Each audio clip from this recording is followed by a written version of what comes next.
It's Matthew McKenzie here, care activist, and this time I'm going to present on what's not so usually known when it comes to carers. And this is basically a talk or presentation, I suppose, on what is a mental health carer. Now, when we think of carers, sometimes we think of those paid to do support or paid to care for someone with long-term illness. But to be honest, the world of carers, and I will do a little video on this at a later date, is quite complex because not all carers are alike. And I suppose the reason I'm doing this video is because my background is due to lived experience on caring for someone with mental health needs or mental illness or mental health. So basically this video is about a brief sort of focus on what a mental health carer is and exploring the role, the impact, recognition really. And that's, when I say recognition, that's like how health professionals using awareness, those who have responsibilities to engage and involve those types of carers. That's what I mean by recognition. And also the challenges, well, I'd say some of the challenges, not all of them, it's not an exhaustive list, and the importance of what a mental health carer does. So let's have a look at the agenda. And I've not used the animation regarding bullet pointing or bringing or pairing the text in, because that was sort of crashing my previous video presentation, so I've stopped doing that. I'll probably start it again once I can sort out what the issue is. Anyway, here's the agenda. What is the role of a mental health carer? What do they do and why are they called mental health carers? And I've probably just mentioned just a tiny bit of that at the beginning of the video. Then we'll look into some examples of the type of support offered by mental health carers. I call it MH for short, so you should tend to do that. Then we'll look at recognition and involvement in treatment of those who the mental health carer is caring for. Then we'll look at some of the challenges faced by mental health carers, and I might add a few extra challenges that I think mental health carers face or that I've experienced myself. And last but not least, just wrapping things up really. So understanding the role of a mental health carer, and I think this picture describes it adequately. When we think of the term mental health carer, they are a person or individual who provides unpaid and informed support to someone with mental health issues. So basically, they're not caring for someone with a broken leg. The picture you see there is someone who's basically a carer comforting a person who's in distress. They're not suffer from old age or mobility problems that they don't have, and do just for correction, you do have those with mental ill health that do have mobility problems. I know older adults, but on this picture I'm trying to make it as basic as possible. The person's in mental distress, and they don't always look like that. They don't walk around looking like that. The problem with mental illness is it's almost hidden, unless of course someone is in complete distress or completely unwell. So what is the role of a mental health carer? And hopefully I don't know if you can see my pointer, just to sort of keep an eye really on where I am in the video presentation. Well, the very first sort of thing is offering emotional support to the person that they're caring for. And again, this is not an in-depth sort of video presentation. I will provide perhaps in another presentation more in-depth examples. It's also providing practical assistance, helping with specific chores. From what I experienced in my role as a mental health carer, caring for someone with schizophrenia, I did have to completely do chores on and off. And the reason I say on and off is for mental health carers, depending on the mental condition, there are situations where, I suppose, during a relapse, when I suppose the cared for becomes very unwell due to mental health crisis, the mental health carer's role increases. It goes to peak levels. Obviously, when the cared for, or the patient, I suppose, or those who are suffering from mental illness, they recover from relapse, this tends to, the role of mental health care might drop, not always, but might be lessened. I personally think roles switch. The mental health care is not often doing one thing. They might change to a different sort of support mechanism. So they'll change from doing chores to trying to advocate for their loved ones or help plan for the future, and that might increase. The other things, and this one is a little bit tricky to be honest, managing medical needs of the person going through mental ill health. This is not always the case because of confidentiality issues. But if there isn't any confidentiality issues and there's agreements of the carer being involved, there's definitely planning or helping to plan, monitoring, observing mental health needs. And also, this has not been mentioned, this is a bonus, looking out for side effects. And this is something that I will do in a later video in more detail on what mental health care actually does. But this is just the basics for now. The other thing is handling crisis situations and safety observations. Now, this is more to do with the type of mental ill health. I suppose when it comes to psychosis, the person can be in a safeguarding issue, or those suffering from suicidality. That's basically those who might risk harming themselves or taking their lives. This goes to show how a mental health carer will handle safety observation and handling crisis situations. And again, this is very brief. There are tools for mental health carers to do this, not mentioned here. So I'll give you one for now, which is obviously the care plan. But there are others. Obviously, journaling helps. Records of things that's happened in the past that can be fed in through to the care plan.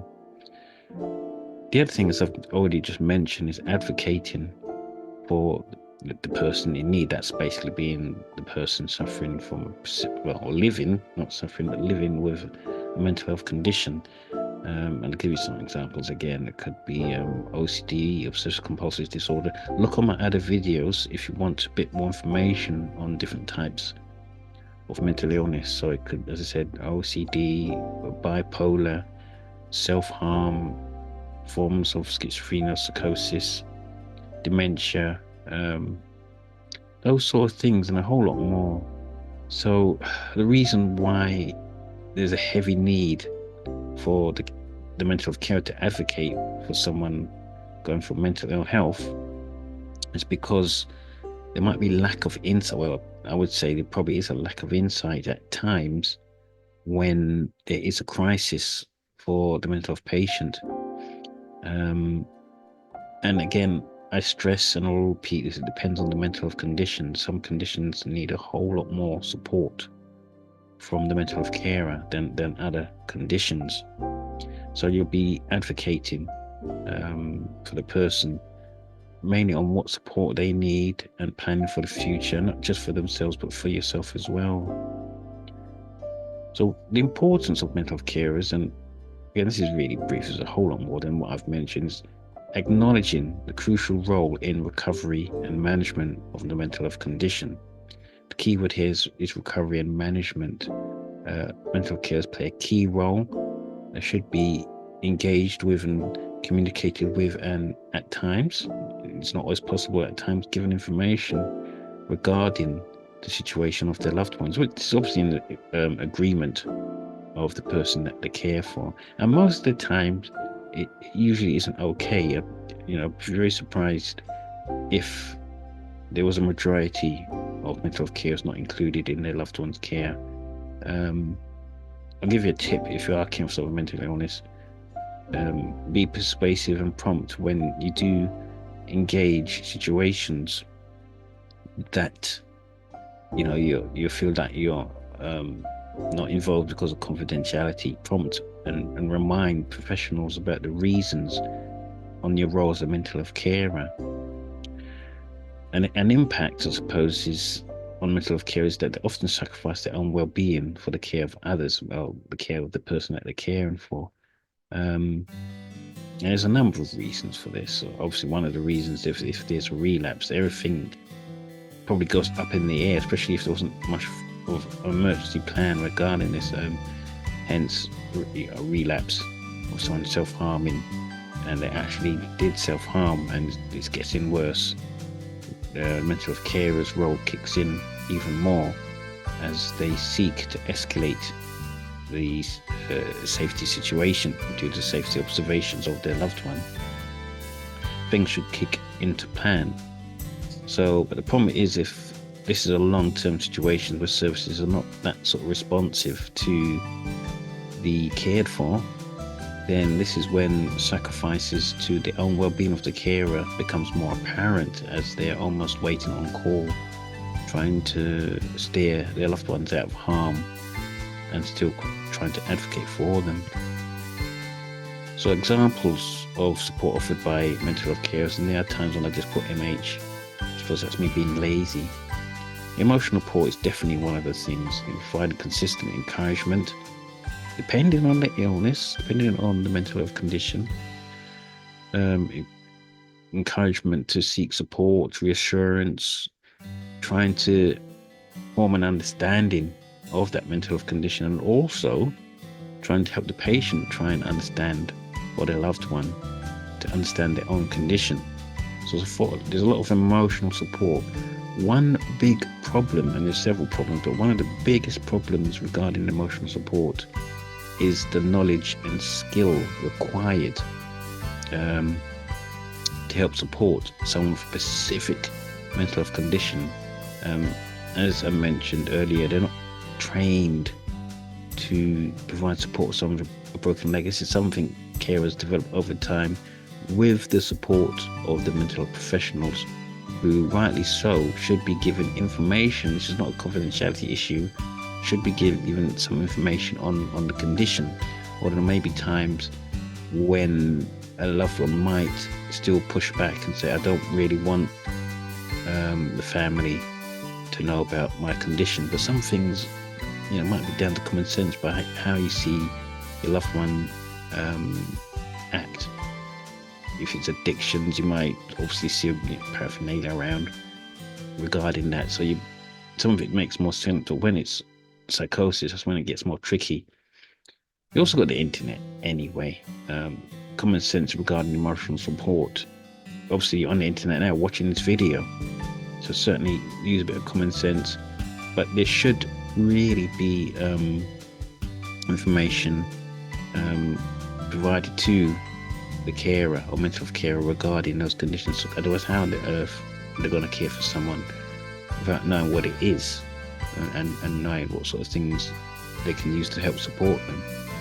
Another thing is practical assistance. You might find it strange that, all right, someone's got a mental health condition, surely there's nothing wrong with the person's body, they'll be able to walk around and do chores, but this is not entirely the case. You've got the side effects of medication, you've got the inside situations where the loved one isn't really going to be able to do the daily responsibilities. So this is obviously when social workers might be assigned to someone who has chronic or severe mental ill health, and this means also the carer themselves, because they're spending most of the time, the mental carer will be helping with the daily responsibilities and basically what's been placed in that treatment plan. And again, it's so important the carer has a copy of that treatment plan, because therefore they can see and plan what needs to be done for their loved ones. Safety monitoring, as I mentioned before, observing signs of relapse. An example could be self-harm, and what I've mentioned before, suicidality, so suicide tendencies, and intervening when necessary. Sometimes there are cases when the carer actually might not intervene, But most of the times they will, because obviously they don't want to see their loved ones come to harm. But I'm just saying these are examples of some support offered by mental health carers. Then you've got social support assisting in maintaining. This is very, very important, but also very, very difficult. So assisting in maintaining relationships and engaging in social activities. This is again prompting or trying to help their loved ones still engage in social activities. But the problem is maintaining those relationships, depending on the illness, can be very, very, very difficult. A good example is how psychosis can, I don't know if that's the correct word, maybe push the carer away, because one of the symptoms of psychosis, not always, is anger and suspicion. This happened to me. I'm only perhaps talking about my own experiences, how it was very difficult to maintain that relationship with my mother. Obviously, there were times when she was sectioned, and I was to blame for that. And I don't think there was many guards or barriers to reduce that. But at the time, I was linking why I had to do that was because of safety monitoring. There were times I did feel my loved one became more of a danger to herself and those that she was trying to support. She was a carer herself. No time for another story on that one. So when it comes to recognition, actually, I suppose the good news on this one is there actually are plenty of tools regarding recognition and involvement of mental health carers in treatment. The big problem though is whether those tools are used. And this is again another talk for another video. But when it comes to recognition of mental health carers, there should be an acknowledgement of the vital role mental health carers play in supporting individuals with mental health conditions. This has got to come from the health professionals, like the social worker, the care coordinator, the psychiatrist, the psychologist, the pharmacist, those types of professionals.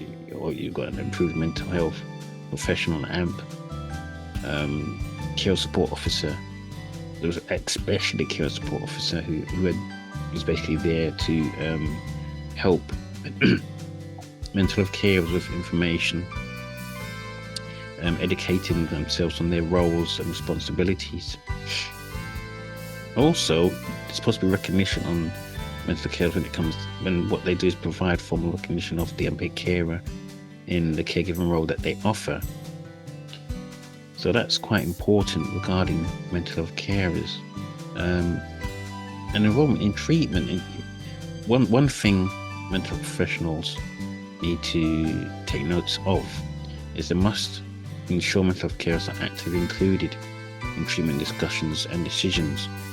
And there are plenty of tools regarding what happens if mental health carers are not included, especially when it comes to situations where the mental health person or those going through mental ill health can come to harm, or there's a risk of that. So it's absolutely important to involve families or carers. And the reason I sort of say there's many reasons. The health profession cannot be there 24/7. So out in the community, it's going to be the mental health carers who step in, but they need to know what on earth they're doing, so they must be involved. And there's also to recognise the valuable insights, contributions to the treatment process. This will probably link into the care plan given to those living with mental health needs, with encouragement of the carer, maybe prompting the cared for to take note of that care plan. Not an easy thing to do. So some of the challenges, and I should have highlighted in red. These are only some of the challenges. The challenges mental health carers face is actually quite massive. But I've got to try and keep this video short.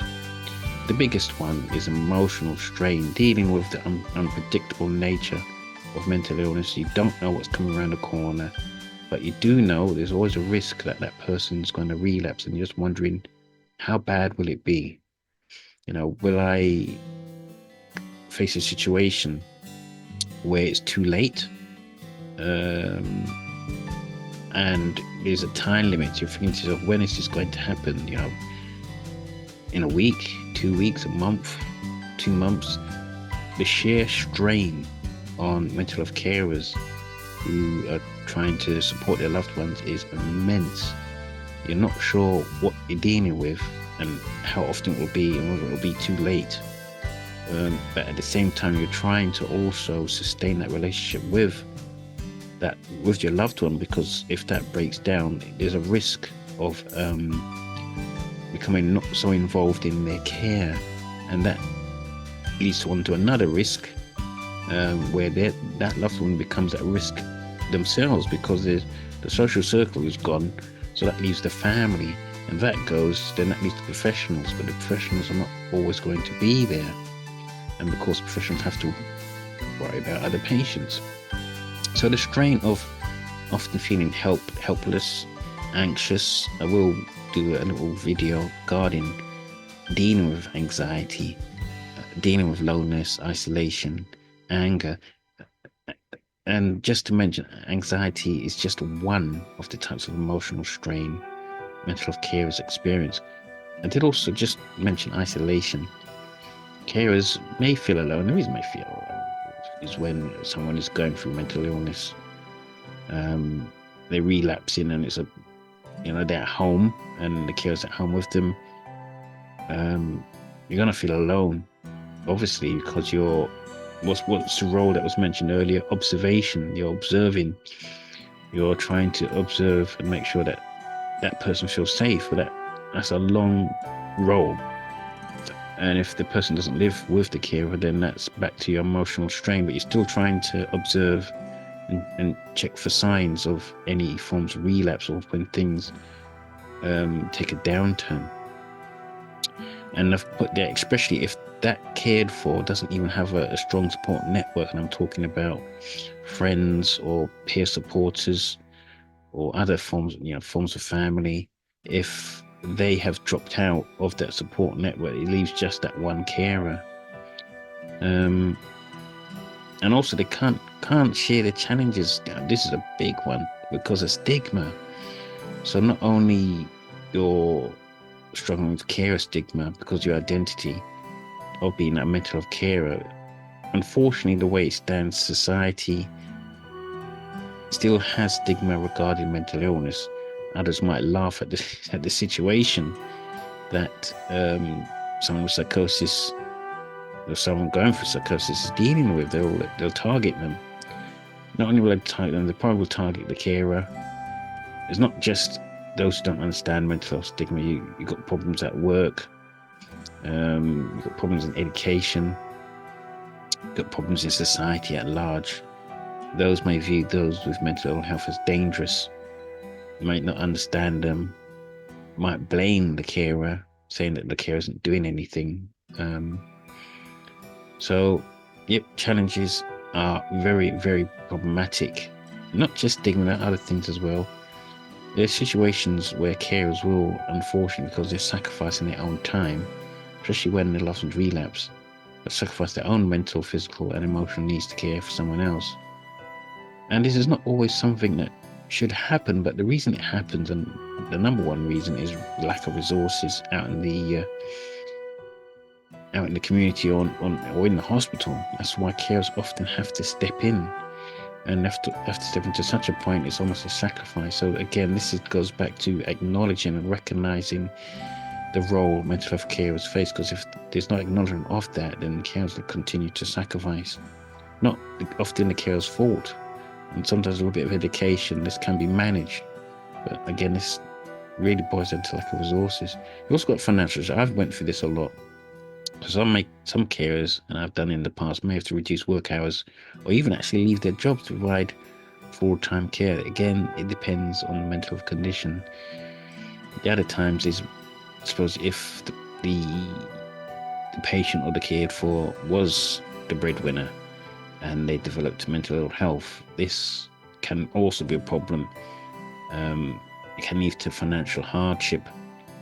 Especially, and I suppose one example is with the person I was caring for, without being my mother. She just couldn't manage her benefits due to lack of insight, which means sometimes I had to step in with bill payments very quickly.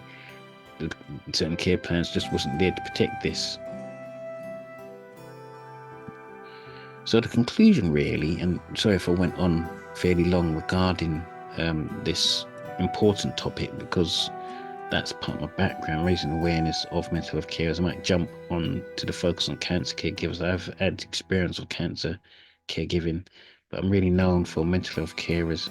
So role of mental health carers varies because of the type of mental ill health, but it's very, very complex. It's not like they're standing around helping someone to move up the stairs. Not to say that mental patients don't have those things, but it's not the primary focus.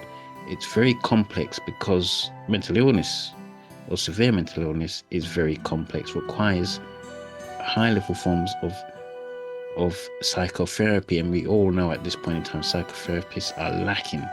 It's a very difficult area to work with because you're dealing with the mind, and the mind in itself is extremely complex. So can you imagine someone trying to support a loved one with severe mental ill health? Throughout the years, they have to pick up these things very quickly. Supporting mental health carers is not only beneficial, but it's for the carers themselves, but also improves their outcome. And I've put this in bold: outcomes. Basically, what the mental health team should be really interested in for the individual that they care for. Now, as carers are more likely to be effective when their own health and well-being are maintained. That might be common sense. Unfortunately, as it stands, this is a problem because of resources, because of stigma, because unfortunately, mental health carers, there's still a struggle to include them in the care of their loved ones. Hence the revamp of the 1983 Mental Health Act. Again, another video for another day. So I'd like to say, if you liked, if you enjoyed watching, do like this video, do share it, do subscribe to my channel. I'll try and do more videos regarding raising awareness of carers, mental health carers, raising awareness of mental ill health, mental illness, and other things of major interest I feel to unpaid carers. Thanks for watching.